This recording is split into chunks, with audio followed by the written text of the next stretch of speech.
For Halloween in third grade, I wore a leather dress that was fringed at the bottom and studded with beads.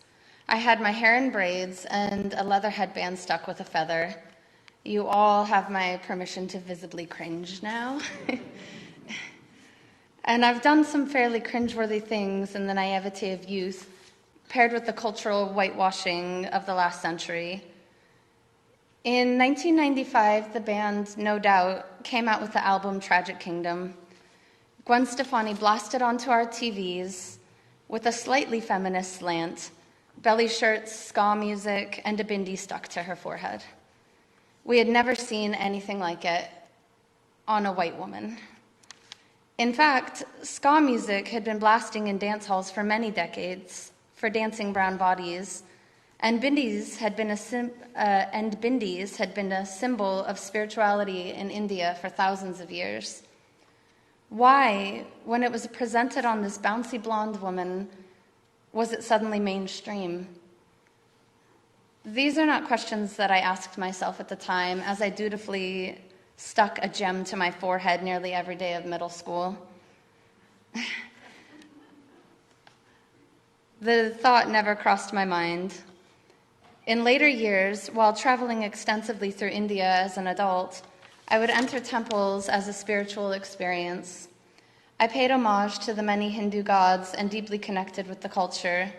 Often, a priest or monk would come and smudge a clay-colored dot at the center of my forehead to remind me and those I encountered to connect with our higher wisdom. Looking back and reflecting, I question myself on the differences.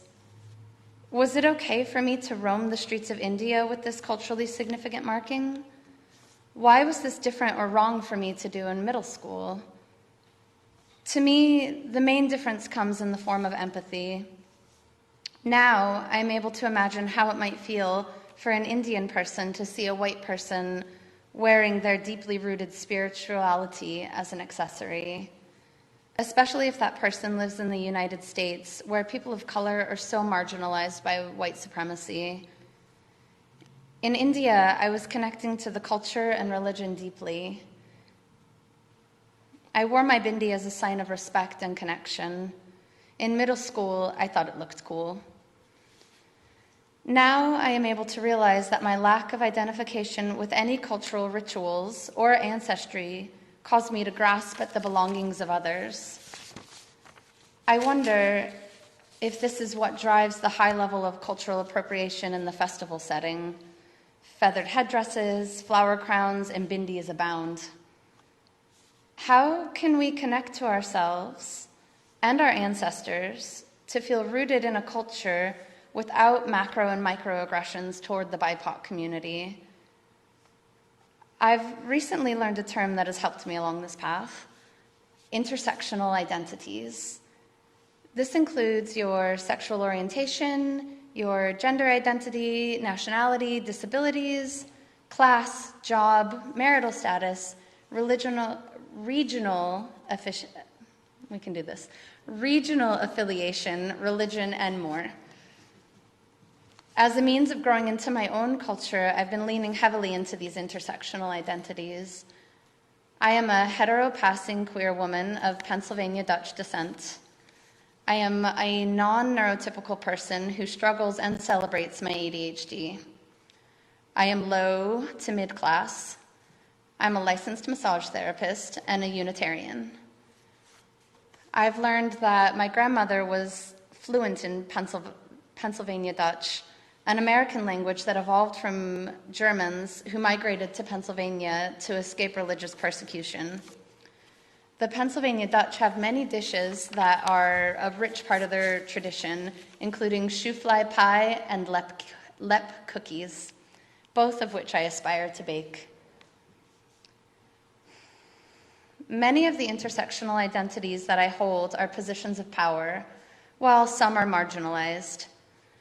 I have found it really helpful to scour the many amazing informational graphics, charts, and worksheets online about intersectional identities in order to take inventory of my privilege and to root myself in who I am. Generally speaking, the internet can be an easy tool to decide whether a practice is culturally appropriative. A big red flag is when a white person is capitalizing on the traditions and practices of the very cultures that they oppress or that are oppressed by white supremacy. I have found this to be true in my practice as an herbalist. Unfortunately, there are still many teachers, often white cis males, encouraging the use of smudging or calling themselves shamans, or Etsy shops filled with boho dream catchers. I definitely have experienced some embarrassment and confusion as I reflect on my past and present contributions towards cultural appropriation. This is a big part of the process, and it is work that needs to be done. Thank you. Some of us in the congregation are reading a book and talking about it together. The book is called Waking Up White by Debbie Irving, and it's a story of how a nice upper-class white woman awoke to her own racial privilege. It sparked some really wonderful learnings and conversations, and one of my own learnings that came out of those conversations involves the way I learned the history of the Native people in Oregon. I imagine some of you know, and others may not, that Oregon has a painful racial history. When Oregon became a state in 1859, the United States was heading into the prospects of a civil war. Neither the South, who wanted slavery, nor the North, who didn't, were willing to admit too many states that might turn the tide in one direction or another. And so Oregon skipped the whole pesky question of whether to be a free state or a slave state by deciding to be a white state. When Oregon became a territory in 1844, I'm not kidding. I'm really not kidding. With territory covering all of present-day Oregon and Washington and parts of Idaho and British Columbia, they banned slavery, but they also voted in Black exclusionary laws. Black people were forbidden from being in the state longer than 3 years, under threat of lashing. The law wasn't always enforced, but its existence stifled Black migration. In 1849, Black people who weren't in Oregon already were prohibited from entering the territory at all. And in 1859, when the territory became a state, the Constitution of Oregon prohibited Black people from owning property or signing contracts.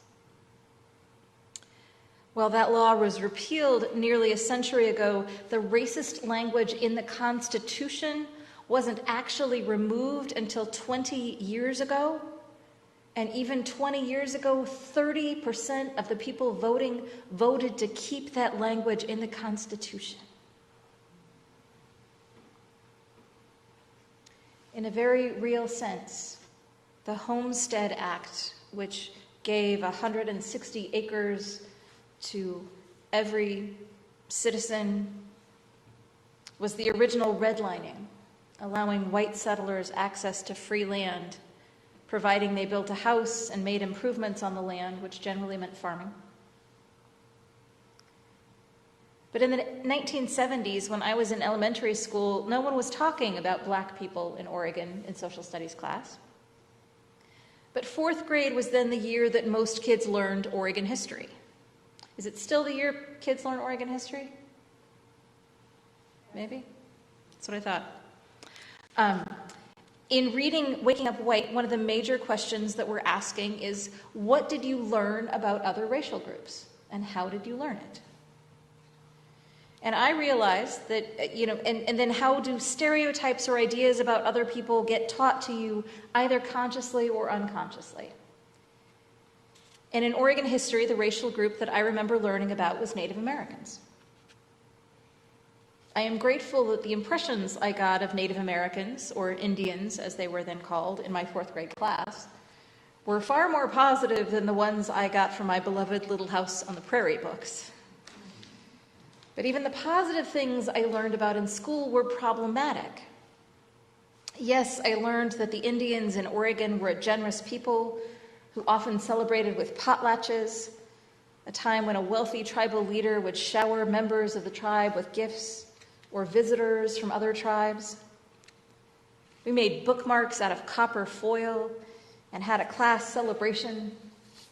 We learned about pemmican, a high-value food made from chopping dried lean meat and dried berries together and adding enough rendered fat till it clung together. That stuff lasts forever. It was the original granola bar. We learned that the natives traded with the white settlers and signed away most of their land in exchange for blankets and beads. What we didn't learn, or at least I don't remember learning, was that those treaties were never ratified, that the Indians didn't receive what they were promised in exchange for land. Estimates indicated that nearly 80% of the native inhabitants of Oregon died of smallpox, measles, and even malaria in a single summer. They had no immunity to these diseases that had come. What I didn't learn was that members of different bands and tribes were forced onto reservations where they weren't able to hunt or grow enough food to survive. As an example, several tribes on the Oregon coast and the valley were herded together into what was called the Coast Reservation. It originally stretched from Cape Lookout near Tillamook to the south side of the Siltcoos River in southern Lane County. But since the Congressional Act of 1875, it has been located on different and significantly reduced acreage and called the Siletz Reservation. According to Janice Marshner, in a book called Oregon, 1859, A Snapshot in Time, and she quotes, "By 1859, nearly all the coastal Indians and some of the Indians from the Willamette, Umpqua, and Rogue valleys were resettled to the Coast Reservation. Additional bands and tribes from Northern California and the southern portion of the Oregon Territory eventually arrived, some by treaty and others by forced removal. This commingling of people with about 27 different languages and cultural differences created chaotic conditions, leading to outbreaks of violence on the reservation. Within 2 years, the reported death rate among the Indians was in the hundreds from hunger, disease, violence, exposure to the cold and wet climate, or depression of spirits. In 1862, the chiefs complained about living conditions, asking for such basic necessities as clothing, blankets, and a wagon with cattle so the Indian women didn't have to walk the long, rugged mountain trail carrying 100-pound bags of flour on their backs. Indian boarding schools were also set up in Oregon, designed to Christianize the Indians and force them into Western clothing, religion, and language. This was incredibly difficult for children to be removed from their families and to be punished for speaking their native languages. One Indian boarding school remains in Oregon, Chemawa, located just outside of Salem, which at least since the 1950s has endeavored to protect and teach native languages and traditions, as well as offering a conventional, I suppose, education. Most of the original treaties were never ratified, and Native Indians lived in poverty for many years. In the late 1800s, they began to get a little bit of their land back, offering some a chance to become self-sufficient again. However, in 1954, the Indian Termination Act was passed and effectively ended the special relationship that the tribes had with the U.S. government. Although the basis for Indian policy since the beginning had been to civilize and westernize the native populations, there was an urgency in the 1950s that effectively denied a person's native tribal affiliation and made everyone American requiring that they pay taxes and follow all regulations that they had previously been exempted from as tribal governments. Wikipedia quotes a former U.S. Senator from Colorado, Ben Nighthorse Campbell of the Northern Cheyenne, who said of assimilation and termination in a speech delivered in Montana, "If you can't change them, absorb them until they simply disappear into mainstream culture, in Washington's infinite wisdom, it was decided that tribes should no longer be tribes, never mind that they had been tribes for thousands of years." The policy also stated that these geographically isolated reservations would no longer receive services from the government, like health care, that had been promised to people in exchange for their land. This was also frustrating for the states, who now had more people to care for with no increase in funding, and of course for the tribes themselves, who were devastated at being effectively disappeared through the stroke of a pen. Tribes fought back through the court systems, charging the United States with breaking treaties. The Kalapuya peoples were restored through the restoration bills of the Confederated Tribe of the Siletz in 1977 and the Confederated Tribes of the Grand Ronde Community of Oregon, 1983. It should be known that several of these tribes have fewer than 20 members. Some have none at all. They have not survived. The Confederated Tribes of Grand Ronde have been financially successful through their operation and management of the Spirit Mountain Casino, which opened in 1995. This operation has earned large amounts of money for the tribe, who have used their proceeds to provide decent jobs and to support both Native and non-Native charitable organizations through $87 million to date in grant funds. According to their website, once the tribal council realized the success of the casino, they wanted to give back to their communities who had supported them during their most difficult times, the termination era. So they proposed to donate 6% of casino revenue to nonprofit organizations in Northwest Oregon, and that's how the Spirit Mountain Community Fund was formed. The Community Fund made its first grants in 1997 to Life Flight and the Portland Art Museum. Their vision statement references the tradition I learned about in fourth grade. It says, "The Confederated Tribes of Grand Ronde, through the Spirit Mountain Community Fund, continues the Native tradition of potlatch, a ceremony at which good fortune is distributed. Through our grant awards, we promote sustainability, inclusion, and the advancement of underserved communities, including Oregon tribes." Jamie Hayes of the Oregonian and the Associated Press wrote that in 2019, the Confederated Tribes of Grand Ronde purchased the old Blue Heron paper mill site, valued at $2.9 million, and earlier this year, the tribe laid out an ambitious vision that would transform the old mill site into a community center where visitors could walk along the river, dine at a restaurant, stay the night, or attend an event. The plans also include space for tribal members to hold ceremonies near the waterfall. The tribe is collaborating with the Willamette Falls Legacy Project, who earlier outlined a plan for a river walk.